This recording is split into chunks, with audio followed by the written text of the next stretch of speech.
Hello, ਸਤਿ ਸ਼੍ਰੀ ਅਕਾਲ ਜੀ। ਸਵਾਗਤ ਹੈ ਜੀ ਤੁਹਾਡਾ ਆਪਣੇ ਚੈਨਲ 'ਤੇ। ਅੱਜ ਆਪਾਂ ਤੁਹਾਡੇ ਲਈ SST ਮਾਸਟਰ ਕਿੱਟ ਦੀ ਇੱਕ ਨਵੀਂ ਕਲਾਸ ਲੈ ਕੇ ਹਾਜ਼ਰ ਹੋਏ ਹਾਂ। ਇਸ ਕਲਾਸ ਦੇ ਵਿੱਚ ਆਪਾਂ ਖਿਲਜੀ ਡਾਇਨੈਸਟੀ ਬਾਰੇ ਪੂਰੀ ਡਿਟੇਲ ਦੇ ਵਿੱਚ ਕਵਰ ਕਰਾਂਗੇ, ਤਾਂ ਸੈਸ਼ਨ ਨੂੰ ਲਾਸਟ ਤੱਕ ਦੇਖਿਓ। ਇੱਕ ਵੀ ਫੈਕਟ ਤੁਹਾਡੇ ਮਿਸ ਕਰਨ ਵਾਲਾ ਨਹੀਂ ਹੈ। ਇਸ ਤੋਂ ਪਹਿਲਾਂ ਆਪਣੇ SST ਮਾਸਟਰ ਕਿੱਟ ਦੇ ਕਈ ਸੈਸ਼ਨ ਆਲਰੇਡੀ ਅਪਲੋਡ ਹੋ ਚੁੱਕੇ ਨੇ, ਜਿਨ੍ਹਾਂ ਦੇ ਵਿੱਚ ਆਪਾਂ ਹਰ ਇੱਕ ਟੌਪਿਕ ਨੂੰ ਪੂਰੇ ਡਿਟੇਲ ਦੇ ਵਿੱਚ ਕਵਰ ਕੀਤਾ ਹੈ। ਜੇਕਰ ਤੁਸੀਂ ਉਹ ਦੇਖਣਾ ਚਾਹੁੰਦੇ ਹੋ ਤਾਂ ਮੈਂ ਉਹਨਾਂ ਦਾ ਲਿੰਕ ਇਸ ਵੀਡੀਓ ਦੇ ਡਿਸਕ੍ਰਿਪਸ਼ਨ ਦੇ ਵਿੱਚ ਪਾ ਦੇਣਾ, ਤੁਸੀਂ ਜਾ ਕੇ ਦੇਖ ਲੈਣਾ। ਅਦਰਵਾਈਜ਼ ਤੁਸੀਂ ਆਪਣੇ ਚੈਨਲ 'ਤੇ ਵਿਜ਼ਿਟ ਕਰੋ, ਪਲੇਲਿਸਟ ਦੇ ਵਿੱਚ ਜਾਓ, ਉੱਥੇ ਤੁਹਾਨੂੰ ਆਲ ਸਬਜੈਕਟਸ ਦੀਆਂ ਵੀਡੀਓਜ਼ ਸੀਰੀਜ਼ ਵਾਈਜ਼ ਲੱਗੀਆਂ ਮਿਲ ਜਾਣਗੀਆਂ, ਜਾ ਕੇ ਦੇਖ ਸਕਦੇ ਹੋ ਅਤੇ ਆਪਣੀ ਤਿਆਰੀ ਵਧੀਆ ਤਰੀਕੇ ਨਾਲ ਕਰ ਸਕਦੇ ਹੋ। ਜੇਕਰ ਤੁਸੀਂ ਚਾਹੁੰਦੇ ਹੋ ਕਿ ਮੇਰੀਆਂ ਵੀਡੀਓਜ਼ ਤੁਹਾਡੇ ਤੱਕ ਪਹੁੰਚ ਰਹਿਣ ਤਾਂ ਚੈਨਲ ਨੂੰ ਸਬਸਕ੍ਰਾਈਬ ਕਰ ਲਿਓ, ਬੈਲ ਆਈਕਨ 'ਤੇ ਪ੍ਰੈਸ ਕਰ ਲਿਓ, ਤਾਂ ਕਿ ਆਉਣ ਵਾਲੀਆਂ ਵੀਡੀਓਜ਼ ਦੇ ਨੋਟੀਫਿਕੇਸ਼ਨ ਤੁਹਾਡੇ ਤੱਕ ਪਹੁੰਚ ਰਹਿਣ ਅਤੇ ਤੁਹਾਡੀ ਤਿਆਰੀ ਵਧੀਆ ਤਰੀਕੇ ਨਾਲ ਚੱਲਦੀ ਰਹੇ। ਅੱਜ ਦਾ ਜੋ ਆਪਣਾ ਸੈਸ਼ਨ ਹੈ, ਇਸ ਸੈਸ਼ਨ ਦੇ ਵਿੱਚ ਆਪਾਂ ਖਿਲਜੀ ਡਾਇਨੈਸਟੀ ਬਾਰੇ ਇੱਕ ਇੱਕ ਪੁਆਇੰਟ ਪੂਰੇ ਡਿਟੇਲ ਦੇ ਵਿੱਚ ਕਵਰ ਕਰਨ ਜਾ ਰਹੇ ਹਾਂ। ਤਾਂ ਸੈਸ਼ਨ ਨੂੰ ਐਂਡ ਤੱਕ ਜ਼ਰੂਰ ਦੇਖਿਓ, ਕਿਉਂਕਿ ਇਹਨਾਂ ਦੇ ਵਿੱਚੋਂ ਕੋਈ ਵੀ ਕੁਐਸਚਨ ਤੁਹਾਨੂੰ ਡਾਇਰੈਕਟ ਪੇਪਰ ਦੇ ਵਿੱਚ ਦੇਖਣ ਨੂੰ ਮਿਲ ਸਕਦਾ ਹੈ। ਤਾਂ ਸਟਾਰਟ ਕਰਦੇ ਹਾਂ ਆਪਣਾ ਅੱਜ ਦਾ ਸੈਸ਼ਨ, ਅੱਜ ਦੀ ਪਹਿਲੀ ਸਲਾਈਡ ਦੇ ਨਾਲ। ਖਿਲਜੀ ਡਾਇਨੈਸਟੀ ਆਪਣੀ ਜਿਹੜੀ ਦਿੱਲੀ ਸਲਤਨਤ ਹੈ, ਇਹਦੀ ਸਭ ਤੋਂ ਛੋਟੀ ਡਾਇਨੈਸਟੀ ਹੈ ਇਹ, ਠੀਕ ਹੈ ਜੀ। ਇਹਦਾ ਜਿਹੜਾ ਟਾਈਮ ਪੀਰੀਅਡ ਹੈ ਬਹੁਤ ਘੱਟ ਹੈ, ਠੀਕ ਹੈ ਜੀ। ਤਾਂ ਮਤਲਬ 1290 ਤੋਂ 1320 ਤੱਕ ਇਹਦਾ ਟਾਈਮ ਪੀਰੀਅਡ ਹੈ। ਤਾਂ ਇਹਦੇ ਵਿੱਚ ਇੱਕੋ ਇੱਕ ਇਫੈਕਟਿਵ ਸੁਲਤਾਨ ਹੈ, ਜਿਹਦਾ ਨਾਮ ਹੈ ਅਲਾਉਦੀਨ ਖਿਲਜੀ, ਜਿਹਦੇ ਬਾਰੇ ਆਪਾਂ ਡਿਟੇਲ ਦੇ ਵਿੱਚ ਪੜ੍ਹਾਂਗੇ। ਜਿਹਨੇ ਆਪਣੇ ਜਿਹੜੇ ਰਿਫੋਰਮਸ ਹੈ ਉਹਨੇ ਅੱਗੇ ਤੱਕ ਵਧਾਏ, ਮਤਲਬ ਜਿਹੜਾ ਆਪਣਾ ਰਾਜ ਭਾਗ ਸੀ ਉਹਨੇ ਬਹੁਤ ਅੱਗੇ ਤੱਕ ਐਕਸਪੈਂਡ ਕੀਤਾ। ਤਾਂ ਸਿਰਫ ਅਲਾਉਦੀਨ ਖਿਲਜੀ ਨੇ, ਬਾਕੀ ਇਹਦੇ ਜਿੰਨੇ ਸੁਲਤਾਨ ਸੀ ਉਹ ਜ਼ਿਆਦਾ ਇਫੈਕਟਿਵ ਨਹੀਂ ਸੀ। ਤਾਂ ਉਹਨਾਂ ਬਾਰੇ ਪੜ੍ਹਨ ਦਾ ਵੀ ਮਤਲਬ ਕੋਈ ਜ਼ਿਆਦਾ ਆਪਾਂ ਕਹਿ ਸਕਦੇ ਹਾਂ ਕਿ ਪੜ੍ਹਨ ਦੀ ਲੋੜ ਨਹੀਂ, ਕਿਉਂਕਿ ਉੱਥੋਂ ਕੁਐਸਚਨ ਨਹੀਂ ਪੁੱਛਿਆ ਜਾਂਦਾ। ਤਾਂ ਸਟਾਰਟ ਕਰਦੇ ਹਾਂ ਆਪਾਂ ਪਹਿਲੀ ਸਲਾਈਡ ਤੋਂ, ਠੀਕ ਹੈ ਜੀ। ਤਾਂ ਸਭ ਤੋਂ ਪਹਿਲਾ ਜਿਹੜਾ ਪੁਆਇੰਟ ਹੈ, ਫਾਊਂਡਰ ਆਫ ਖਿਲਜੀ ਡਾਇਨੈਸਟੀ ਵਾਜ਼ ਜਲਾਲੂਦੀਨ ਫਿਰੋਜ਼ ਖਿਲਜੀ, ਠੀਕ ਹੈ ਜੀ। ਤਾਂ ਇਹ ਜਿਹੜਾ ਜਲਾਲੂਦੀਨ ਫਿਰੋਜ਼ ਖਿਲਜੀ ਹੈ, ਇਹਦਾ ਫਾਊਂਡਰ ਹੈ। ਇਹ ਤੁਸੀਂ ਯਾਦ ਰੱਖਿਓ, ਬਹੁਤ ਇੰਪੋਰਟੈਂਟ ਹੈ। ਫਾਊਂਡਰ ਇਹਦਾ ਪੁੱਛਿਆ ਜਾਂਦਾ, ਫਾਊਂਡਰ ਤੁਹਾਨੂੰ ਹਰ ਇੱਕ ਡਾਇਨੈਸਟੀ ਦਾ ਹੀ ਪੁੱਛਿਆ ਜਾਊਗਾ, ਠੀਕ ਹੈ ਜੀ, ਉਹ ਤੁਹਾਨੂੰ ਪਤਾ ਹੋਣਾ ਚਾਹੀਦਾ। ਤਾਂ ਜਲਾਲੂਦੀਨ ਫਿਰੋਜ਼ ਖਿਲਜੀ ਇਹਦਾ ਫਾਊਂਡਰ ਹੈ, ਤਾਂ ਇਹਨੇ ਇਹ ਡਾਇਨੈਸਟੀ ਫਾਊਂਡ ਕੀਤੀ ਹੈ। ਤਾਂ ਇਹ ਜਿਹੜਾ ਜਲਾਲੂਦੀਨ ਫਿਰੋਜ਼ ਖਿਲਜੀ ਹੈ, ਇਹ ਕੌਣ ਸੀ? ਇਹ ਜਿਹੜਾ ਅਲਾਉਦੀਨ ਖਿਲਜੀ ਹੈ ਇਹਦਾ ਅੰਕਲ ਹੈ ਇਹ, ਠੀਕ ਹੈ ਜੀ। ਜਲਾਲੂਦੀਨ ਫਿਰੋਜ਼ ਖਿਲਜੀ ਇਹ ਅਲਾਉਦੀਨ ਖਿਲਜੀ ਦਾ ਅੰਕਲ ਹੈ, ਯਾਦ ਰੱਖਣਾ ਤੁਸੀਂ, ਬਹੁਤ ਇੰਪੋਰਟੈਂਟ ਹੈ। ਅਤੇ ਕਿੱਥੋਂ ਬਿਲੋਂਗ ਕਰਦੇ ਸੀ? ਇਹ ਕਰਦੇ ਸੀ ਅਫਗਾਨਿਸਤਾਨ ਤੋਂ, ਠੀਕ ਹੈ ਜੀ। ਅਫਗਾਨਿਸਤਾਨ ਤੋਂ ਇਹ ਬਿਲੋਂਗ ਕਰਦੇ ਸੀ। ਇਹਦਾ ਟਾਈਮ ਪੀਰੀਅਡ ਤੁਹਾਨੂੰ ਡਾਇਨੈਸਟੀ ਦਾ ਜ਼ਰੂਰ ਪੁੱਛਿਆ ਜਾ ਸਕਦਾ, ਕਿੰਗ ਦਾ ਤੁਹਾਨੂੰ ਟਾਈਮ ਪੀਰੀਅਡ ਨਹੀਂ ਪੁੱਛਿਆ ਜਾਊਗਾ, ਬਟ ਡਾਇਨੈਸਟੀ ਦਾ ਜ਼ਰੂਰ ਪੁੱਛਿਆ ਜਾ ਸਕਦਾ। ਤਾਂ ਇਹ ਤੁਸੀਂ ਯਾਦ ਰੱਖਣਾ 1290 ਤੋਂ 1320 ਤੱਕ, ਠੀਕ ਹੈ ਜੀ। ਅਗਲਾ ਜਿਹੜਾ ਇਹਦੇ ਵਿੱਚ ਪੁਆਇੰਟ ਹੈ ਉਹ ਹੈ ਸ਼ਾਰਟੈਸਟ ਟਾਈਮ ਪੀਰੀਅਡ ਡਾਇਨੈਸਟੀ। ਤਾਂ ਇਹ ਮੈਂ ਜਾਣਬੁੱਝ ਕੇ ਇੱਥੇ ਐਡ ਕੀਤਾ ਪੁਆਇੰਟ, ਇਹ ਤੁਹਾਨੂੰ ਯਾਦ ਕਰਵਾਉਣ ਦੇ ਲਈ, ਠੀਕ ਹੈ ਜੀ। ਕਿਉਂਕਿ ਇਹ ਕਈ ਵਾਰੀ ਤੁਹਾਨੂੰ ਪੁੱਛ ਲੈਂਦੇ ਨੇ ਕਿ ਦਿੱਲੀ ਸਲਤਨਤ ਦੀ ਸਭ ਤੋਂ ਛੋਟੀ ਡਾਇਨੈਸਟੀ ਦੱਸੋ ਜਿਹਨੇ ਸਭ ਤੋਂ ਘੱਟ ਟਾਈਮ ਰਾਜ ਕੀਤਾ, ਤਾਂ ਉਹ ਹੈ ਆਪਣੀ ਖਿਲਜੀ ਡਾਇਨੈਸਟੀ, ਠੀਕ ਹੈ ਜੀ। ਤਾਂ ਇਹ ਸ਼ਾਰਟੈਸਟ ਟਾਈਮ ਪੀਰੀਅਡ ਡਾਇਨੈਸਟੀ ਹੈ, ਤੁਹਾਨੂੰ ਪਤਾ ਹੋਣਾ ਚਾਹੀਦਾ, ਬਹੁਤ ਇੰਪੋਰਟੈਂਟ ਫੈਕਟ ਹੈ ਇਹ ਤੁਹਾਡੇ ਲਈ। ਅਗਲਾ ਜਿਹੜਾ ਆਪਣਾ ਪੁਆਇੰਟ ਹੈ, Ali Gurshasp murdered Jalaluddin and sit on the throne. ਤਾਂ ਅਲੀ ਗੁਰਸ਼ਾਸਪ ਕੌਣ ਹੈ? ਅਲਾਉਦੀਨ ਖਿਲਜੀ। ਅਲੀ ਗੁਰਸ਼ਾਸਪ ਇਹਦਾ ਓਰੀਜਨਲ ਨੇਮ ਹੈ, ਠੀਕ ਹੈ ਜੀ। ਜਿਹੜਾ ਇਹਦਾ ਓਰੀਜਨਲ ਨੇਮ ਹੈ ਉਹ ਹੈ ਅਲੀ ਗੁਰਸ਼ਾਸਪ, ਯਾਦ ਰੱਖਿਓ, ਬਹੁਤ ਵਾਰ ਪੇਪਰਾਂ ਦੇ ਵਿੱਚ ਇਹ ਪੁੱਛਿਆ ਗਿਆ। ਤਾਂ ਇਹਨੇ ਆਪਦੇ ਅੰਕਲ ਨੂੰ ਮੌਤ ਦੇ ਘਾਟ ਉਤਾਰਤਾ ਸੀ, ਮਤਲਬ ਜਲਾਲੂਦੀਨ ਜਿਹੜਾ ਫਿਰੋਜ਼ ਖਿਲਜੀ ਸੀ, ਤਾਂ ਉਹਨੂੰ ਇਹਨੇ ਮਤਲਬ ਅਸੈਸੀਨੇਟ ਕਰਤਾ ਸੀ, ਉਹਨੂੰ ਮਾਰਤਾ ਸੀ। ਉਸ ਤੋਂ ਬਾਅਦ ਇਹ ਆਪਣਾ ਗੱਦੀ ਦੇ ਉੱਤੇ ਬੈਠ ਗਿਆ ਸੀ ਧੱਕੇ ਦੇ ਨਾਲ, ਅਲੀ ਗੁਰਸ਼ਾਸਪ, ਠੀਕ ਹੈ ਜੀ। ਤਾਂ ਬਹੁਤ ਕਰੂਅਲ ਟਾਈਪ ਦਾ ਬੰਦਾ ਸੀ ਇਹ, ਬਟ ਇਹਨੇ ਆਪਣਾ ਜਿਹੜਾ ਰਾਜ ਭਾਗ ਹੈ ਉਹ ਬਹੁਤ ਮਤਲਬ ਦੂਰ ਤੱਕ ਇਹਨੇ ਐਕਸਪੈਂਡ ਕੀਤਾ। ਉਸ ਟਾਈਮ 'ਤੇ ਮੰਗੋਲਾਂ ਦੇ ਹਮਲੇ ਹੁੰਦੇ ਸੀ, ਮੰਗੋਲ, ਠੀਕ ਹੈ ਜੀ। ਤਾਂ ਮੰਗੋਲ ਇੱਕ ਮਤਲਬ ਇੰਨੇ ਕਰੂਅਲ ਬੰਦੇ ਹੁੰਦੇ ਸੀ। ਤਾਂ ਮੰਗੋਲ ਮਤਲਬ ਜਿਵੇਂ ਚਾਈਨੀਜ਼ ਲੋਕ ਹੁੰਦੇ ਨੇ, ਤਾਂ ਇਸ ਟਾਈਪ ਦੇ ਹੁੰਦੇ ਸੀ, ਮਤਲਬ ਉਹਨਾਂ ਦੀਆਂ ਅੱਖਾਂ ਛੋਟੀਆਂ ਛੋਟੀਆਂ ਅੱਖਾਂ ਵਾਲੇ, ਮਤਲਬ ਉਹ ਦਿੱਖ ਹੁੰਦੀ ਸੀ ਉਹਨਾਂ ਦੀ। ਤਾਂ ਮੰਗੋਲ ਇਹ ਬਹੁਤ ਕਰੂਅਲ ਹੁੰਦੇ ਸੀ। ਇਹ ਮਤਲਬ ਕਿਤੇ ਰਾਜ ਨਹੀਂ ਕਰਦੇ ਸੀ, ਬਟ ਇਹ ਜਿੱਥੇ ਵੀ ਹਮਲਾ ਕਰਦੇ ਸੀ ਉੱਥੇ ਤਹਿਸ ਨਹਿਸ ਕਰਕੇ ਅੱਗੇ ਵੱਧ ਜਾਂਦੇ ਸੀ। ਤਾਂ ਮੰਗੋਲਾਂ ਤੋਂ ਮਤਲਬ ਹਰ ਇੱਕ ਰਾਜਾ ਇਹਨਾਂ ਤੋਂ ਡਰਦਾ ਸੀ। ਬਟ ਇਹ ਜਿਹੜਾ ਅਲੀ ਗੁਰਸ਼ਾਸਪ ਸੀ, ਜਿਹਨੂੰ ਆਪਾਂ ਅਲਾਉਦੀਨ ਖਿਲਜੀ ਕਹਿੰਦੇ ਹਾਂ, ਇਹਨੇ ਮੰਗੋਲਾਂ ਦੇ ਨਾਲ ਪੰਗਾ ਲਿਆ ਸੀ ਅਤੇ ਮੰਗੋਲਾਂ ਨੂੰ ਇਹਨੇ ਡਿਫੀਟ ਵੀ ਕੀਤਾ ਸੀ, ਠੀਕ ਹੈ ਜੀ। ਤਾਂ ਬਹੁਤ ਵੱਡੀ ਗੱਲ ਹੈ ਇਹ। ਤਾਂ ਕਰਕੇ ਇਹਨੇ ਆਪਣੇ ਰਾਜ ਭਾਗ ਨੂੰ ਅੱਗੇ ਬਹੁਤ ਦੂਰ ਤੱਕ ਇਹਨੇ ਐਕਸਪੈਂਡ ਕੀਤਾ ਸੀ। ਤਾਂ ਅਲੀ ਗੁਰਸ਼ਾਸਪ ਨੇ ਆਪਣੇ ਅੰਕਲ ਦੀ ਜਿਹੜੀ ਹੱਤਿਆ ਕਰਤੀ ਜਲਾਲੂਦੀਨ ਦੀ, ਅਤੇ ਮਤਲਬ ਆਪਣੇ ਆਪ ਧੱਕੇ ਨਾਲ ਉਹ ਗੱਦੀ ਦੇ ਉੱਤੇ ਬੈਠ ਗਿਆ। ਅਗਲਾ ਜਿਹੜਾ ਇਹਦਾ ਆਪਣਾ ਪੁਆਇੰਟ ਹੈ, later Ali Gurshasp known as Alauddin Khilji, ਠੀਕ ਹੈ ਜੀ। ਅਲਾਉਦੀਨ ਖਿਲਜੀ ਦੇ ਨਾਮ ਨਾਲ ਇਹ ਮਤਲਬ ਫੇਮਸ ਹੋਇਆ। ਤਾਂ most effective Sultan of Khilji dynasty. ਤਾਂ ਇਹ ਤੁਹਾਨੂੰ ਕੁਐਸਚਨ ਪੁੱਛਿਆ ਜਾਊਗਾ ਕਿ ਖਿਲਜੀ ਡਾਇਨੈਸਟੀ ਦਾ ਮੋਸਟ ਇਫੈਕਟਿਵ ਸੁਲਤਾਨ ਕੌਣ ਹੈ? ਤਾਂ ਉਹ ਆਪਾਂ ਜਾਣਦੇ ਹੀ ਹਾਂ ਕਿ ਅਲਾਉਦੀਨ ਖਿਲਜੀ, ਕਿਉਂਕਿ ਜਿਹੜਾ ਰਾਜ ਭਾਗ ਆਪਣਾ ਐਕਸਪੈਂਡ ਕੀਤਾ ਤਾਂ ਉਹ ਕੀਤਾ ਅਲਾਉਦੀਨ ਖਿਲਜੀ ਨੇ। ਤਾਂ ਕਰਕੇ ਇਹਦਾ ਨਾਮ ਅੱਜ ਤੱਕ ਮਤਲਬ ਬਹੁਤ ਫੇਮਸ ਹੈ। ਉਹ ਤਾਂ ਫੇਮਸ ਹੈ ਕਿਉਂਕਿ ਇਹਦੇ ਵਿੱਚ ਬੰਦੇ 'ਚ ਕਲਾ ਸੀ, ਠੀਕ ਹੈ ਜੀ। ਕਿਉਂਕਿ ਇਹਦੇ ਮਿਲਟਰੀ ਮਤਲਬ ਜਿਹੜਾ ਫੌਜ ਦੇ ਨਾਲ ਰਿਲੇਟਡ ਸਿਸਟਮ ਸੀ ਉਹ ਇਹਨੇ ਬਹੁਤ ਵਧੀਆ ਕੀਤਾ ਸੀ, ਠੀਕ ਹੈ ਜੀ। ਤਾਂ ਹਰ ਇੱਕ ਚੀਜ਼ ਨੂੰ ਇਹਨੇ ਵਧੀਆ ਤਰੀਕੇ ਨਾਲ ਵੈਲ ਸੈਟਲਡ ਕੀਤਾ ਸੀ, ਤਾਂ ਕਰਕੇ ਇਹਨੂੰ ਜਾਣਿਆ ਜਾਂਦਾ। ਤਾਂ ਅੱਗੇ ਆਪਾਂ ਇਹਦੇ ਬਾਰੇ ਪੜ੍ਹਦੇ ਹਾਂ ਕਿ ਇਹਨੇ ਕੀ ਰਿਫੋਰਮਸ ਕੀਤੇ ਸੀ। ਤਾਂ ਅਲਾਉਦੀਨ ਖਿਲਜੀ ਬਾਰੇ ਆਪਾਂ ਪੜ੍ਹਦੇ ਹਾਂ। ਅਲਾਉਦੀਨ ਖਿਲਜੀ ਦਾ ਆਪਾਂ ਓਰੀਜਨਲ ਨਾਮ ਪੜ੍ਹ ਕੇ ਆਏ ਹਾਂ, ਕੀ ਸੀਗਾ? ਅਲੀ ਗੁਰਸ਼ਾਸਪ, ਠੀਕ ਹੈ ਜੀ। ਇਹ ਯਾਦ ਰੱਖਣਾ ਤੁਸੀਂ, ਬਹੁਤ ਵਾਰ ਪੁੱਛਿਆ ਜਾਂਦਾ।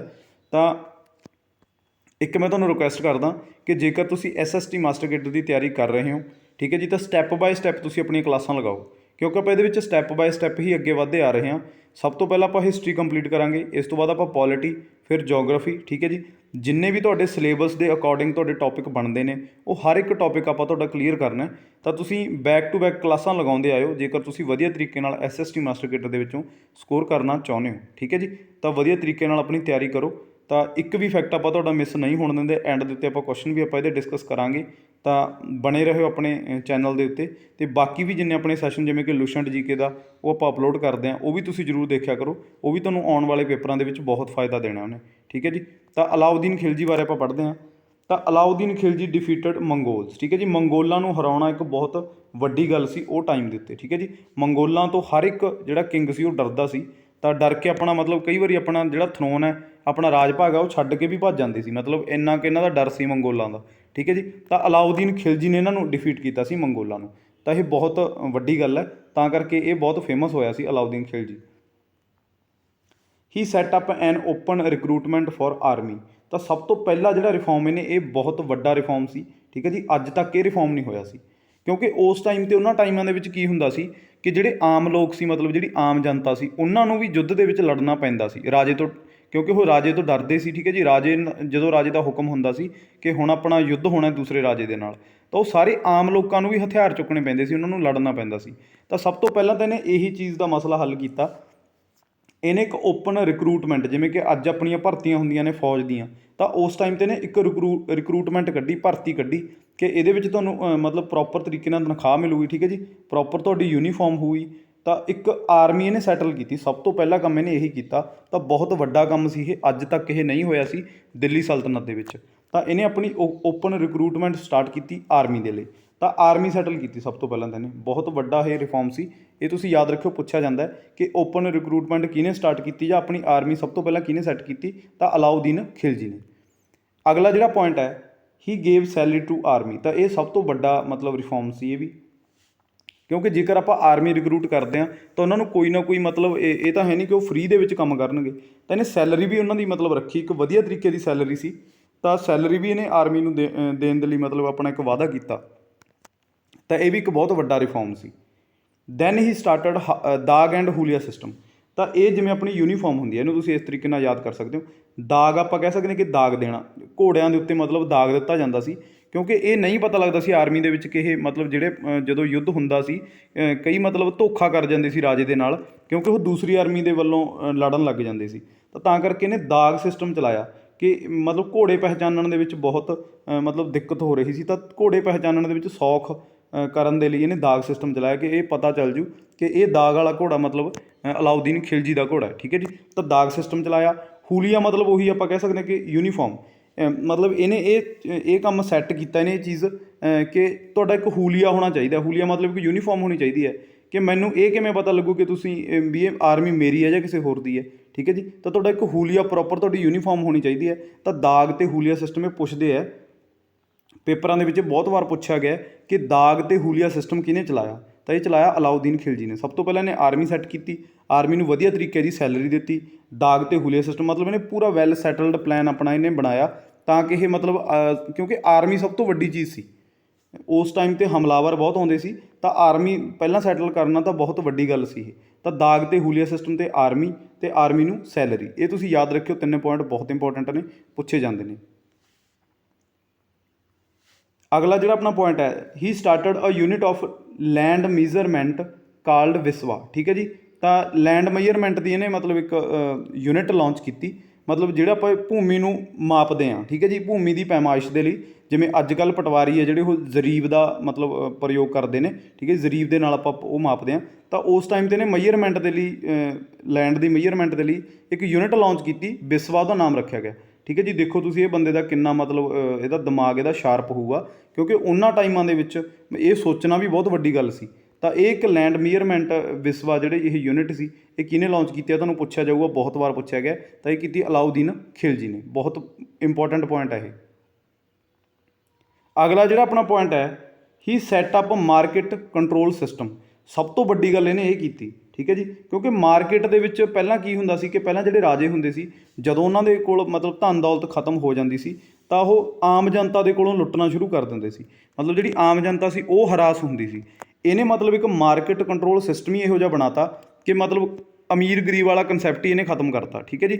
ਮਤਲਬ ਇਹਨੇ ਮਾਰਕੀਟ ਕੰਟਰੋਲ ਸਿਸਟਮ ਦੇ ਵਿੱਚ 50% ਇਹਨੇ ਟੈਕਸ ਰੱਖਤਾ ਕਿ ਜਿੰਨੀ ਵੀ ਤੁਹਾਡੀ ਆਮਦਨ ਹੈ ਉਹਦਾ 50% ਟੈਕਸ ਮਤਲਬ ਇਹ ਤੁਸੀਂ ਰਾਜੇ ਨੂੰ ਦੇਣਾ ਹੋਊਗਾ, ਤਾਂ ਕਿ ਇਹ ਜਿਹੜਾ ਝੰਜਟ ਹੈ ਉਹ ਖਤਮ ਹੀ ਹੋ ਜੇ ਕਿ ਲੋਕਾਂ ਤੋਂ ਲੁੱਟਣ ਦੀ ਨੌਬਤ ਨਾ ਆਵੇ, ਠੀਕ ਹੈ ਜੀ। ਤਾਂ 50% ਇਹਨੇ ਟੈਕਸ ਰੱਖਤਾ ਹਰ ਇੱਕ ਚੀਜ਼ 'ਤੇ ਕਿ ਤੁਸੀਂ ਜਿੰਨੀ ਵੀ ਤੁਹਾਡੀ ਇਨਕਮ ਹੈ ਉਹਦਾ 50% ਤੁਸੀਂ ਰਾਜੇ ਨੂੰ ਮਤਲਬ ਅਦਾ ਕਰੋਗੇ। ਤਾਂ ਟੈਕਸ 50% ਤੁਹਾਨੂੰ ਪੁੱਛਿਆ ਜਾਊਗਾ ਕਿਹਨੇ ਰੱਖਿਆ, ਅਲਾਉਦੀਨ ਖਿਲਜੀ ਨੇ। ਤਾਂ ਦੋ ਟਾਈਪ ਦੇ ਨੇ ਟੈਕਸ ਲਗਾਏ, ਇੱਕ ਤਾਂ ਘਰਾਈ, ਇੱਕ ਚਰਾਈ, ਠੀਕ ਹੈ ਜੀ। ਇਹ ਵੀ ਪੁੱਛਿਆ ਜਾਂਦਾ, ਬਹੁਤ ਵਾਰ ਕੁਐਸਚਨ ਆਇਆ ਹੋਇਆ। ਘਰਾਈ ਮਤਲਬ ਘਰਾਂ ਦੇ ਵਿੱਚ ਰਹਿਣ ਦੇ ਲਈ, ਜਿਹੜੇ ਤੁਸੀਂ ਘਰਾਂ ਦੇ ਵਿੱਚ ਰਹਿੰਦੇ ਹੋ, ਆਪਣਾ ਕਮਾਉਂਦੇ ਹੋ ਆਮਦਨ, ਠੀਕ ਹੈ, ਉਹਦਾ ਤੁਸੀਂ 50% ਦਿਓਗੇ। ਚਰਾਈ ਮਤਲਬ ਜੇ ਤੁਸੀਂ ਪਸ਼ੂਆਂ ਨੂੰ ਮਤਲਬ ਜਿਹੜੇ ਚਰਾਉਂਦੇ ਹੋ, ਠੀਕ ਹੈ ਜੀ, ਪਸ਼ੂਆਂ ਨੂੰ ਤੁਸੀਂ ਚਰਨ ਦੇ ਲਈ ਤੁਸੀਂ ਕਿਉਂਕਿ ਵੱਡੀਆਂ ਵੱਡੀਆਂ ਚਾਰਾਗਾਹਾਂ ਬਣੀਆਂ ਹੋਈਆਂ ਸੀ ਤਾਂ ਉਹ ਵੀ ਤੁਹਾਨੂੰ ਟੈਕਸ ਦੇਣਾ ਪਊਗਾ, ਠੀਕ ਹੈ ਜੀ। ਤਾਂ ਇਹਨੇ 50% ਟੈਕਸ ਰੱਖ ਦਿੱਤਾ। ਮਾਰਕੀਟ ਕੰਟਰੋਲ ਸਿਸਟਮ ਇਹਦਾ ਐਡਾ ਤਕੜਾ ਸੀ, ਮਤਲਬ ਜਨਤਾ ਨੂੰ ਕੋਈ ਵੀ ਦਿੱਕਤ ਨਹੀਂ ਆਈ, ਠੀਕ ਹੈ ਜੀ। ਮਤਲਬ ਇਹ ਟਾਈਮ ਦੇ ਉੱਤੇ ਜਿਹੜੇ ਟਾਈਮ 'ਤੇ ਅਲਾਉਦੀਨ ਦਾ ਰਾਜ ਸੀ ਤਾਂ ਜਿਹੜਾ ਮਾਰਕੀਟ ਦਾ ਕੰਟਰੋਲ ਇਹੋ ਜਿਹਾ ਹੋਇਆ ਕਿ ਮਹਿੰਗਾਈ ਵੀ ਮਤਲਬ ਕੰਟਰੋਲ ਦੇ ਵਿੱਚ ਇਹਨੇ ਕਰ ਲਈ ਸੀ, ਠੀਕ ਹੈ ਜੀ। ਤਾਂ ਲੋਕਾਂ ਨੂੰ ਖਾਣ ਪੀਣ ਦੇ ਵਿੱਚ ਜਾਂ ਕੋਈ ਜੇਕਰ ਕੋਈ ਵਸਤੂ ਖਰੀਦਣੀ ਹੈ ਤਾਂ ਉਹਦੇ ਵਿੱਚ ਕੋਈ ਦਿੱਕਤ ਨਹੀਂ ਆ ਰਹੀ ਸੀ। ਮਤਲਬ ਵਧੀਆ ਇਹਨੇ ਇੱਕ ਮਾਰਕੀਟ ਸੈੱਟ ਕੀਤੀ ਹੋਈ ਸੀ। ਤਾਂ ਮਾਰਕੀਟ ਕੰਟਰੋਲ ਸਿਸਟਮ ਅੱਜ ਤੱਕ ਸਭ ਤੋਂ ਵਧੀਆ ਜਿਹੜਾ ਮੰਨਿਆ ਗਿਆ ਅਲਾਉਦੀਨ ਖਿਲਜੀ ਦਾ ਮੰਨਿਆ ਗਿਆ, ਠੀਕ ਹੈ ਜੀ। ਤਾਂ ਦੋ ਟਾਈਪ ਦੇ ਨੇ ਟੈਕਸ ਲਗਾਏ, ਘਰਾਈ ਅਤੇ ਚਰਾਈ, ਯਾਦ ਰੱਖਿਓ, ਬਹੁਤ ਵਾਰ ਪੁੱਛੇ ਜਾਂਦੇ ਨੇ। ਅਗਲਾ ਜਿਹੜਾ ਆਪਣਾ ਪੁਆਇੰਟ ਹੈ, Amir Khusro the court poet of Alauddin Khilji also called ਤੋਤਾ-ਏ ਹਿੰਦ, ਠੀਕ ਹੈ ਜੀ। ਤਾਂ ਇਹ ਬਹੁਤ ਇੰਪੋਰਟੈਂਟ ਹੈ, ਇਹਦੇ ਬਾਰੇ ਪੁੱਛਿਆ ਜਾਂਦਾ ਹੈ। ਅਮੀਰ ਖੁਸਰੋ ਇੱਕ ਪੋਇਟ ਸੀਗਾ, ਉਹ ਇਹਦਾ ਦਰਬਾਰੀ ਕਵੀ ਸੀ ਅਲਾਉਦੀਨ ਖਿਲਜੀ ਦਾ, ਮਤਲਬ ਬਹੁਤ ਇਹ ਫੇਮਸ ਸੀ ਉਸ ਟਾਈਮ 'ਤੇ ਇਹ ਬੰਦਾ। ਤਾਂ ਇਹਦੇ ਨਾਲ ਰਿਲੇਟਡ ਤੁਸੀਂ ਦੋ ਚੀਜ਼ਾਂ ਹੋਰ ਯਾਦ ਰੱਖ ਲਿਓ। ਇੱਕ ਤਾਂ ਆਪਣਾ ਜਿਹੜਾ ਸਿਤਾਰ ਹੈ, ਇੱਕ ਜਿਹੜਾ ਆਪਣਾ ਸਾਜ਼ ਹੈਗਾ ਸਿਤਾਰ, ਠੀਕ ਹੈ ਜੀ, ਅਤੇ ਇੱਕ ਹੈ ਆਪਣਾ ਤਬਲਾ। ਤਬਲਾ ਅਤੇ ਸਿਤਾਰ, ਇਹ ਦੋ ਜਿਹੜੇ ਆਪਣੇ ਇੰਸਟਰੂਮੈਂਟ ਹੈ, ਇਹਦੀ ਖੋਜ ਕਿਹਨੇ ਕੀਤੀ ਹੈ, ਅਮੀਰ ਖੁਸਰੋ ਨੇ। ਇਹ ਯਾਦ ਰੱਖਿਓ, ਬਹੁਤ ਇੰਪੋਰਟੈਂਟ ਹੈ। ਅਮੀਰ ਖੁਸਰੋ ਨੇ ਦੀ ਮਤਲਬ ਖੋਜ ਕੀਤੀ ਹੈ ਸਿਤਾਰ ਅਤੇ ਤਬਲੇ ਦੀ, ਠੀਕ ਹੈ ਜੀ, ਕਿਉਂਕਿ ਬਹੁਤ ਵਧੀਆ ਇਹ ਮਿਊਜੀਸ਼ੀਅਨ ਸੀ ਬੰਦਾ ਇਹ, ਠੀਕ ਹੈ ਜੀ। ਤਾਂ ਇਹਦਾ ਕੋਰਟ ਪੋਇਟ ਸੀ ਅਲਾਉਦੀਨ ਖਿਲਜੀ ਦਾ। ਇਹ ਯਾਦ ਰੱਖਿਓ। ਤੈਨੂੰ ਕੀ ਕਿਹਾ ਜਾਂਦਾ, ਤੋਤਾ-ਏ ਹਿੰਦ, ਠੀਕ ਹੈ ਜੀ, ਕਿਉਂਕਿ ਇਹਦੀ ਆਵਾਜ਼ ਬਹੁਤ ਸੁਰੀਲੀ ਸੀ, ਤਾਂ ਤੋਤਾ-ਏ ਹਿੰਦ ਇਹਨੂੰ ਕਿਹਾ ਜਾਂਦਾ। ਬਹੁਤ ਇੰਪੋਰਟੈਂਟ ਹੈ ਇਹ। ਅਗਲਾ ਮਤਲਬ ਜਿਹੜਾ ਆਪਣਾ ਪੁਆਇੰਟ ਹੈ, ਇਹਦੇ ਵਿੱਚ ਅਲਾਉਦੀਨ ਖਿਲਜੀ ਨੇ ਕੁਛ ਬਿਲਡਿੰਗਸ ਵੀ ਬਣਵਾਈਆਂ ਨੇ, ਜਿਵੇਂ ਕਿ ਅਲਾਈ ਮੀਨਾਰ, ਠੀਕ ਹੈ ਜੀ। ਅਲਾਈ ਮੀਨਾਰ ਬਹੁਤ ਫੇਮਸ ਹੈ। ਅਲਾਈ ਦਰਵਾਜ਼ਾ, ਚੋਰ ਮੀਨਾਰ, ਠੀਕ ਹੈ ਜੀ। ਚੋਰ ਮੀਨਾਰ ਬਣਿਆ ਜੀ। ਹੌਜ ਖਾਸ, ਹੌਜ ਆਪਾਂ ਕਿਹਨੂੰ ਕਹਿੰਦੇ, ਜਿਹਦੇ ਵਿੱਚ ਆਪਾਂ ਪਾਣੀ ਸਟੋਰ ਕਰਦੇ ਹਾਂ। ਤਾਂ ਬਹੁਤ ਵੱਡਾ ਇੱਕ ਹੌਜ ਬਣਾਇਆ ਹੋਇਆ ਦਿੱਲੀ ਦੇ ਵਿੱਚ। ਇਹ ਮਤਲਬ ਜਿੰਨੀਆਂ ਵੀ ਬਿਲਡਿੰਗ ਨੇ ਇਹ ਸਾਰੀਆਂ ਦਿੱਲੀ ਦੇ ਵਿੱਚ ਨੇ। ਹੌਜ ਖਾਸ ਹੈ ਜਿਹੜਾ, ਇਹ ਬਹੁਤ ਫੇਮਸ ਹੈ, ਬਹੁਤ ਵਾਰ ਪੁੱਛਿਆ ਗਿਆ। ਤਾਂ ਹੌਜ ਖਾਸ ਮਤਲਬ ਜਿਹੜਾ ਪਾਣੀ ਸਟੋਰ ਕਰਨ ਦੇ ਲਈ ਬਹੁਤ ਵੱਡੀ ਟੰਕੀ ਬਣਵਾਈ ਗਈ ਹੈ, ਤਾਂ ਇਹ ਦਿੱਲੀ ਦੇ ਵਿੱਚ ਹੈ। ਤਾਂ ਇਹ ਕਿਹਨੇ ਬਣਵਾਇਆ ਹੈ, ਅਲਾਉਦੀਨ ਖਿਲਜੀ ਨੇ। ਇਹ ਸਾਰੀਆਂ ਬਿਲਡਿੰਗਸ ਤੁਸੀਂ ਯਾਦ ਰੱਖਿਓ, ਪੁੱਛੀਆਂ ਜਾਣਗੀਆਂ ਤੁਹਾਨੂੰ। ਅਗਲਾ ਜਿਹੜਾ ਆਪਣਾ ਪੁਆਇੰਟ ਹੈ, ਸਪੈਸ਼ਲ ਪੋਸਟ ਮੁਸਤਖਰਾਜ, ਠੀਕ ਹੈ ਜੀ। ਇੱਕ ਮੁਸਤਖਰਾਜ ਦੀ ਇਹਨੇ ਪੋਸਟ ਚਲਾਈ ਸੀ, ਇਹ ਯਾਦ ਰੱਖਿਓ। ਮੁਸਤਖਰਾਜ ਇਹ ਪੁੱਛਿਆ ਜਾਊਗਾ। ਤਾਂ ਇਹਨੇ ਕ੍ਰੀਏਟ ਕੀਤੀ ਸੀ ਇਹ ਕਾਹਦੇ ਲਈ, purpose of collection of revenue. ਤਾਂ ਜਿਹੜਾ ਵੀ ਰੈਵਨਿਊ ਮਤਲਬ ਟੈਕਸ ਵਗੈਰਾ ਇਕੱਠਾ ਕੀਤਾ ਜਾਂਦਾ ਸੀ, ਉਹਦੇ ਲਈ ਇੱਕ ਬੰਦਾ ਚੁਣਿਆ ਜਾਂਦਾ ਸੀ, ਉਹਦਾ ਨਾਮ ਰੱਖਿਆ ਗਿਆ ਮੁਸਤਖਰਾਜ, ਠੀਕ ਹੈ ਜੀ। ਇਹ ਬੰਦਾ ਟੈਕਸ ਕਲੈਕਟ ਕਰਦਾ ਸੀ, ਇਹ ਯਾਦ ਰੱਖਿਓ ਤੁਸੀਂ। ਰੈਵਨਿਊ ਦੇ ਲਈ ਇਹ ਮਤਲਬ ਜਿਵੇਂ ਪਟਵਾਰੀ ਦੀ ਪੋਸਟ ਹੁੰਦੀ ਹੈ, ਤਾਂ ਉਸ ਤਰੀਕੇ ਨਾਲ ਇਹ ਇੱਕ ਪੋਸਟ ਬਣਾਈ ਗਈ ਸੀ, ਠੀਕ ਹੈ ਜੀ। ਤਾਂ ਅਗਲਾ ਜਿਹੜਾ ਆਪਣਾ ਪੁਆਇੰਟ ਹੈ, ਦੀ ਕੌਨਕੁਐਸਟ ਆਫ ਅਲਾਉਦੀਨ ਖਿਲਜੀ, ਗੁਜਰਾਤ, ਮੇਵਾੜ ਅਤੇ ਡੈਕਨ, ਠੀਕ ਹੈ ਜੀ। ਤਾਂ ਇਹ ਬੰਦੇ ਨੇ ਆਪਣਾ ਰਾਜ ਭਾਗ ਇੰਨਾ ਕੁ ਐਕਸਪੈਂਡ ਕਰ ਲਿਆ ਸੀ, ਮਤਲਬ ਅੱਧ ਤੋਂ ਜ਼ਿਆਦਾ ਜਿਹੜਾ ਇੰਡੀਆ ਸੀ ਉਹ ਇਹਦੇ ਅੰਡਰ ਸੀ, ਠੀਕ ਹੈ ਜੀ। ਕਿਉਂਕਿ ਡੈਕਨ ਵਾਲਾ ਰਾਜ ਹੋ ਗਿਆ, ਮੇਵਾੜ, ਗੁਜਰਾਤ ਤੱਕ ਇਹਨੇ ਮਤਲਬ ਇੰਡੀਆ ਦਾ ਜਮ੍ਹਾਂ ਆਪਾਂ ਕਹਿੰਦੇ ਹਾਂ ਕਿ ਕੋਸਟਲ ਪੁਆਇੰਟ ਆ ਗਿਆ, ਠੀਕ ਹੈ ਜੀ। ਤਾਂ ਇੱਥੋਂ ਤੱਕ ਇਹਨੇ ਆਪਣਾ ਰਾਜ ਭਾਗ ਐਕਸਪੈਂਡ ਕੀਤਾ ਸੀ, ਬਹੁਤ ਜ਼ਿਆਦਾ ਮਤਲਬ ਇਹਨੇ ਐਕਸਪੈਂਡ ਕੀਤਾ ਸੀ, ਕਿਉਂਕਿ ਇਹਦਾ ਖੌਫ ਬਹੁਤ ਜ਼ਿਆਦਾ ਸੀ ਉਹਨਾਂ ਟਾਈਮਾਂ ਦੇ ਵਿੱਚ, ਠੀਕ ਹੈ ਜੀ। ਤਾਂ ਬਹੁਤ ਇੰਪੋਰਟੈਂਟ ਹੈ ਇਹ ਪੁਆਇੰਟ, ਯਾਦ ਰੱਖਿਓ। ਅਗਲਾ ਜਿਹੜਾ ਆਪਣਾ ਪੁਆਇੰਟ ਹੈ, ਮਲਿਕ ਕਾਫੂਰ। ਇਹਦੇ ਬਾਰੇ ਤੁਸੀਂ ਜੇ ਤੁਸੀਂ ਮੂਵੀ ਵੀ ਦੇਖੀ ਹੈ ਮਤਲਬ ਜਿਹੜੀ ਆਪਾਂ ਪਦਮਾਵਤੀ ਮੂਵੀ ਆਈ ਸੀ, ਠੀਕ ਹੈ ਜੀ, ਉਹਦੇ ਵਿੱਚ ਅਲਾਉਦੀਨ ਖਿਲਜੀ ਬਾਰੇ ਦੱਸਿਆ ਗਿਆ। ਤਾਂ ਮਲਿਕ ਕਫੂਰ ਇੱਕ ਕਰੈਕਟਰ ਮਿਲੂਗਾ ਉਹਦੇ ਵਿੱਚ ਤੁਹਾਨੂੰ, ਠੀਕ ਹੈ ਜੀ। ਇਹ ਮਤਲਬ ਇਹਨੂੰ ਇਹ ਕਹਿੰਦੇ ਆ ਕਿ ਇਹਨੂੰ ਇਹ ਖਰੀਦ ਕੇ ਲੈ ਕੇ ਆਇਆ ਸੀ ਮਲਿਕ ਕਫੂਰ, ਇਹਦਾ ਇਹ ਪਸੰਦੀਦਾ ਕਮਾਂਡਰ ਸੀ, ਠੀਕ ਹੈ ਜੀ। ਤਾਂ one of his famous military commanders, ਤਾਂ ਬਹੁਤ ਇਹ ਮਤਲਬ ਲੜਨ ਦੇ ਵਿੱਚ ਵੀ ਬਹੁਤ ਮਤਲਬ ਫੇਮਸ ਸੀ ਇਹ ਮਲਿਕ ਕਫੂਰ। ਮਲਿਕ ਕਫੂਰ ਇਹਦੇ ਨਾਲ ਕਈ ਲੜਾਈਆਂ ਦੇ ਵਿੱਚ ਵੀ, ਯੁੱਧਾਂ ਦੇ ਵਿੱਚ ਵੀ ਇਹ ਗਿਆ ਸੀ ਨਾਲ, ਅਤੇ ਉੱਥੋਂ ਜਿੱਤ ਕੇ ਮੁੜੇ ਸੀ ਇਹ, ਠੀਕ ਹੈ ਜੀ। ਤਾਂ ਮਲਿਕ ਕਫੂਰ ਬਹੁਤ ਫੇਮਸ ਸੀ, ਤਾਂ ਮਿਲਟਰੀ ਕਮਾਂਡਰ ਸੀ ਇਹਦਾ ਅਲਾਉਦੀਨ ਖਿਲਜੀ ਦਾ। ਇਹਦੇ ਬਾਰੇ ਵੀ ਤੁਹਾਨੂੰ ਪੁੱਛਿਆ ਜਾ ਸਕਦਾ। ਇਹਦੇ ਬਾਰੇ ਇੱਕ ਪੁਆਇੰਟ ਫੇਮਸ ਹੈ, ਹੀ ਮੇਡ 36 ਡੇਜ਼ ਆਫ ਸੁਲਤਾਨ, 36 ਦਿਨ ਦਾ ਸੁਲਤਾਨ ਬਣਿਆ ਸੀ ਜਦੋਂ ਅਲਾਉਦੀਨ ਖਿਲਜੀ ਦੀ ਡੈਥ ਹੋ ਗਈ ਸੀ। After the death of Alauddin Khilji and destroyed many people, ਮਤਲਬ ਇਹ ਬੰਦਾ ਪਾਗਲ ਹੋ ਗਿਆ ਸੀ ਉਸ ਤੋਂ ਬਾਅਦ ਜਦੋਂ ਅਲਾਉਦੀਨ ਖਿਲਜੀ ਦੀ ਡੈਥ ਹੋ ਗਈ ਸੀ। ਤਾਂ 36 ਦਿਨ ਦਾ ਸੁਲਤਾਨ ਜਦੋਂ ਇਹ ਬਣਿਆ ਤਾਂ ਇਹਨੇ ਬਹੁਤ ਮਤਲਬ ਖੂਨ ਖਰਾਬਾ ਕੀਤਾ ਸੀ ਬੰਦੇ ਨੇ, ਬਹੁਤ ਲੋਕ ਇਹਨੇ ਮਾਰੇ ਸੀ, ਬੇਕਸੂਰ ਲੋਕ, ਠੀਕ ਹੈ ਜੀ। ਤਾਂ ਇਹ ਤੁਸੀਂ ਯਾਦ ਰੱਖਿਓ, ਤਾਂ ਕਈ ਵਾਰੀ ਇਹ ਪੁੱਛ ਲੈਂਦੇ ਨੇ ਪੁਆਇੰਟ। ਅਗਲਾ ਜਿਹੜਾ ਆਪਣਾ ਪੁਆਇੰਟ ਹੈ, ਅਲਾਉਦੀਨ ਖਿਲਜੀ ਅਡੋਪਟਡ ਦੀ ਟਾਈਟਲ ਆਫ ਸਿਕੰਦਰ ਏ ਸਾਨੀ, ਇਹ ਤੁਹਾਨੂੰ ਪੁੱਛਿਆ ਜਾਊਗਾ, ਠੀਕ ਹੈ ਜੀ। ਇਹ ਟਾਈਟਲ, ਕਿਉਂਕਿ ਟਾਈਟਲ ਹਰ ਇੱਕ ਰਾਜੇ ਦਾ ਪੁੱਛਦੇ ਨੇ, ਤਾਂ ਸਿਕੰਦਰ ਏ ਸਾਨੀ ਦਾ ਜਿਹੜਾ ਟਾਈਟਲ ਐਕਸੈਪਟ ਕੀਤਾ ਸੀ ਉਹ ਕੀਤਾ ਸੀ ਅਲਾਉਦੀਨ ਖਿਲਜੀ ਨੇ, ਠੀਕ ਹੈ ਜੀ। ਤਾਂ ਅਲਾਉਦੀਨ ਖਿਲਜੀ ਡਾਈਡ ਇਨ 1316, ਠੀਕ ਹੈ ਜੀ, 1316 ਦੇ ਵਿੱਚ ਜਿਹੜੀ ਇਹਦੀ ਡੈਥ ਹੋ ਗਈ ਸੀ ਅਲਾਉਦੀਨ ਖਿਲਜੀ ਦੀ, ਠੀਕ ਹੈ ਜੀ। ਇਹ ਤੁਸੀਂ ਯਾਦ ਰੱਖਿਓ। ਤਾਂ ਲਾਸਟ ਜਿਹੜਾ ਅੱਜ ਦੇ ਆਪਣੇ ਸੈਸ਼ਨ ਦਾ ਪੁਆਇੰਟ ਹੈ, Mubarak Shah Khilji made the successor of Alauddin Khilji, he was not a capable ruler. ਤਾਂ ਇਹਨਾਂ ਬਾਰੇ ਆਪਾਂ ਤਾਂ ਨਹੀਂ ਪੜ੍ਹਦੇ ਕਿਉਂਕਿ ਇਹ ਜ਼ਿਆਦਾ ਕੈਪੇਬਲ ਨਹੀਂ ਸੀ, ਨਾ ਤਾਂ ਇਹਨਾਂ ਨੇ ਕੋਈ ਬਿਲਡਿੰਗ ਬਣਵਾਈ, ਠੀਕ ਹੈ ਜੀ, ਨਾ ਇਹਨਾਂ ਨੇ ਕੋਈ ਖਾਸ ਕੁਛ ਕੀਤਾ ਜਿਹਦੇ ਬਾਰੇ ਆਪਾਂ ਇਹਨਾਂ ਬਾਰੇ ਪੜ੍ਹ ਸਕੀਏ, ਠੀਕ ਹੈ ਜੀ, ਨਾ ਇਹਨਾਂ ਨੇ ਆਪਣਾ ਰਾਜ ਭਾਗ ਐਕਸਪੈਂਡ ਕੀਤਾ। ਤਾਂ ਕਰਕੇ ਜਿਹੜਾ ਮੁਬਾਰਕ ਸ਼ਾਹ ਖਿਲਜੀ ਸੀ ਇਹਦਾ successor C Alauddin Khilji the, but ਇਹਨਾਂ ਬਾਰੇ ਆਪਾਂ ਨੂੰ ਪੜ੍ਹਨ ਦੀ ਲੋੜ ਨਹੀਂ ਹੈ, ਠੀਕ ਹੈ ਜੀ। ਤਾਂ ਇਹ ਆਪਣਾ ਜਿਹੜਾ ਅੱਜ ਦਾ ਸੈਸ਼ਨ ਸੀ ਜਿਹਦਾ ਆਪਾਂ ਇੱਥੇ ਐਂਡ ਕਰਦੇ ਹਾਂ। ਇਹ ਸਾਰੇ ਪੁਆਇੰਟ ਤੁਸੀਂ ਇੱਕ ਇੱਕ ਕਰਕੇ ਨੋਟ ਕਰ ਲਿਓ, ਬਹੁਤ ਇੰਪੋਰਟੈਂਟ ਨੇ, ਤੁਹਾਨੂੰ ਡਾਇਰੈਕਟ ਪੇਪਰ ਦੇ ਵਿੱਚ ਇਹ ਪੁੱਛੇ ਜਾਣਗੇ, ਠੀਕ ਹੈ ਜੀ। ਤਾਂ ਜਿੰਨੇ ਵੀ ਆਪਣੇ ਸੈਸ਼ਨ ਨੇ, ਇੱਕ ਵੀ ਸੈਸ਼ਨ ਤੁਸੀਂ ਮਿਸ ਨਾ ਕਰਿਓ, ਸਟੈਪ ਬਾਏ ਸਟੈਪ ਤੁਸੀਂ ਇਹ ਲਗਾਉਂਦੇ ਆਓ ਸੈਸ਼ਨ, ਠੀਕ ਹੈ ਜੀ, ਜਿੰਨੇ ਵੀ ਨੇ ਆਪਣੇ। ਤਾਂ ਸਟੈਪ ਬਾਏ ਸਟੈਪ ਨਾਲ ਤੁਹਾਡਾ ਕਨਸੈਪਟ ਜ਼ਰੂਰ ਕਲੀਅਰ ਹੋ ਜਾਊਗਾ, ਠੀਕ ਹੈ ਜੀ। ਤਾਂ ਇਹ ਆਪਣੀ ਖਿਲਜੀ ਡਾਇਨੈਸਟੀ ਸੀ, ਬਹੁਤ ਛੋਟੀ ਡਾਇਨੈਸਟੀ ਸੀ ਇਹ ਦਿੱਲੀ ਸਲਤਨਤ ਦੀ। ਇੱਕੋ ਇੱਕ ਇਫੈਕਟਿਵ ਸੁਲਤਾਨ ਸੀ ਅਲਾਉਦੀਨ ਖਿਲਜੀ, ਜਿਹਦੇ ਬਾਰੇ ਆਪਾਂ ਡਿਟੇਲ ਦੇ ਵਿੱਚ ਪੜ੍ਹਿਆ, ਠੀਕ ਹੈ ਜੀ। ਤਾਂ ਜੇਕਰ ਤੁਹਾਨੂੰ ਵੀਡੀਓ ਚੰਗੀਆਂ ਲੱਗਦੀਆਂ ਨੇ, ਉਹਨੂੰ ਲਾਈਕ ਕਰ ਦਿਆ ਕਰੋ, ਅੱਗੇ ਸ਼ੇਅਰ ਕਰ ਦਿਆ ਕਰੋ, ਤਾਂ ਕਿ ਕਿਸੇ ਹੋਰ ਦਾ ਵੀ ਫਾਇਦਾ ਹੋ ਸਕੇ। ਅਤੇ ਚੈਨਲ ਨੂੰ ਸਬਸਕ੍ਰਾਈਬ ਕਰ ਲਿਓ, ਅਤੇ ਅੱਗੇ ਵੀ ਮਤਲਬ ਤੁਹਾਡੀਆਂ ਜਿਹੜੀਆਂ ਵੀਡੀਓਜ਼ ਹੈ ਉਹ ਤੁਹਾਡੇ ਨੋਟੀਫਿਕੇਸ਼ਨ ਪ੍ਰਾਪਤ ਕਰਨ ਦੇ ਲਈ ਤੁਸੀਂ ਬੈਲ ਆਈਕਨ 'ਤੇ ਜ਼ਰੂਰ ਪ੍ਰੈਸ ਕਰਿਓ, ਠੀਕ ਹੈ ਜੀ। ਤਾਂ ਕਮੈਂਟ ਸੈਕਸ਼ਨ ਦੇ ਵਿੱਚ ਆਪਣੀ ਰਾਏ ਜ਼ਰੂਰ ਦਿਆ ਕਰੋ ਕਿ ਵੀਡੀਓ ਤੁਹਾਨੂੰ ਕਿਵੇਂ ਲੱਗਦੀਆਂ ਨੇ, ਕਿ ਅੱਗੇ ਕਿਹੋ ਜਿਹਾ ਤੁਹਾਨੂੰ ਫਰਦਰ ਕੰਟੈਂਟ ਚਾਹੀਦਾ, ਠੀਕ ਹੈ ਜੀ। ਤਾਂ ਉਹ ਆਪਾਂ ਤੁਹਾਡੇ ਲਈ ਪ੍ਰੋਵਾਈਡ ਕਰਾਂਗੇ। ਤਾਂ ਅੱਜ ਦੀ ਵੀਡੀਓ ਦੇਖਣ ਦੇ ਲਈ ਬਹੁਤ ਬਹੁਤ ਧੰਨਵਾਦ।